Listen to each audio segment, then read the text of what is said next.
So ఒక్కసారి మీ civil services journey గురించి కొంచెం డీటెయిల్గా చెప్తారా? Like when you start your UPSC preparation అని అండ్ యూపీఎస్సీలో ఎన్ని అటెంప్ట్స్ ఇచ్చారు? సో దాని గురించి కొంచెం డీటెయిల్గా చెప్తారా?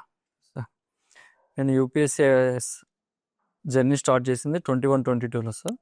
ఇక్కడే ఒక ఇన్స్టిట్యూట్లో కోచింగ్ తీసుకున్నాను. 1.5 year దాకా కోచింగ్ జరిగింది. కోచింగ్లో ఉన్నప్పుడే నేను 2022లో అటెంప్ట్ ఇచ్చాను. ఆబ్వియస్గా ప్రిలిమ్స్ క్లియర్ అవ్వలేదు. తర్వాత ఇంకొంచెం కష్టపడి 2023లో అటెంప్ట్ ఇచ్చాను. అది కూడా అవ్వలేదు. యూపీఎస్సీ ప్రిలిమ్స్ అయిన 4 daysకే గ్రూప్ 1 మెయిన్స్ కూడా ఉండింది. సో ఇంకా యూపీఎస్సీ వదిలేసి ఇంకా అప్పటి నుంచి ఏపీపీఎస్సీ వైపు నా జర్నీ కొనసాగింది సార్. ఈ గ్యాప్లో ఈ 2021, 22, 23లో నేను చాలా సిలబస్ని జాగ్రత్తగా చూసుకొని కన్సాలిడేట్ నోట్స్ అవన్నీ ప్రిపేర్ చేసుకున్నాను. అది ఫర్దర్గా ఏపీపీఎస్సీకి నాకు చాలా హెల్ప్ అయింది సార్.